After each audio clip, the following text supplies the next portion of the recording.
Avant son arrivée sur Terre, Bouddha séjournait dans le paradis de Tusita. Siddhartha Gautama naquit vers 560 avant Jésus-Christ, en Inde, sur le versant de l'Himalaya, au sud de l'actuel Népal. La reine vit sortir l'enfant de sa manche droite, sans qu'elle éprouve aucune souffrance. La mère de Siddhartha mourut une semaine après sa naissance.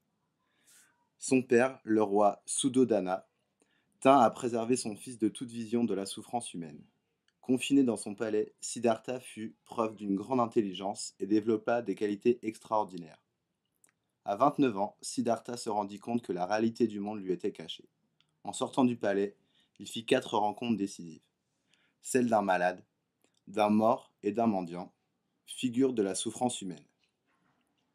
Puis celle d'un moine mendiant qui lui fit entrevoir la voie à suivre.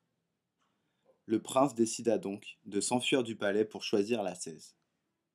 Durant 7 ans, Siddhartha vécut auprès des brahmanes hindous. Il dormait sur un lit de ronces et se nourrissait peu. À bout de force, Siddhartha comprit que cette voie était sans issue, tout comme celle de la luxure et du désir qu'il avait suivi durant sa jeunesse. Il prit conscience de l'importance de la voie dite moyenne. Siddhartha prit place sous l'arbre de la connaissance, un figuier, et commença à méditer afin d'atteindre la vérité absolue, l'illumination. Au terme de cette période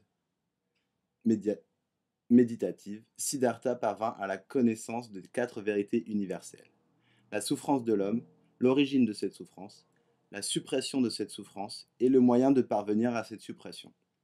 Il devenu Bouddha, l'illuminé, l'éveillé. Bouddha prit le chemin de Bénarès, où il délivra la première fois sa parole. Il faut supprimer le désir pour supprimer la souffrance, et la voie moyenne permet d'échapper à la vie charnelle, cause de cette souffrance, mais aussi à son extrême, la vie ascétique.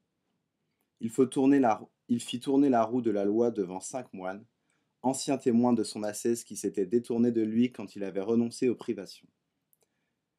Ils adhèrent à ses paroles et constituèrent le premier ordre bouddhiste. Ainsi furent fondés les 3 éléments sacrés du bouddhisme: le Bouddha, sa doctrine Dharma et la communauté Sangha. Bouddha mourut à l'âge de 80 ans, entouré de ses disciples. Il leur demanda de ne pas pleurer et de penser à sa doctrine, selon laquelle tout ce qui naît meurt. Il s'éleva petit à petit et atteignit alors le nirvana, un état qui marque la fin du cycle des réincarnations.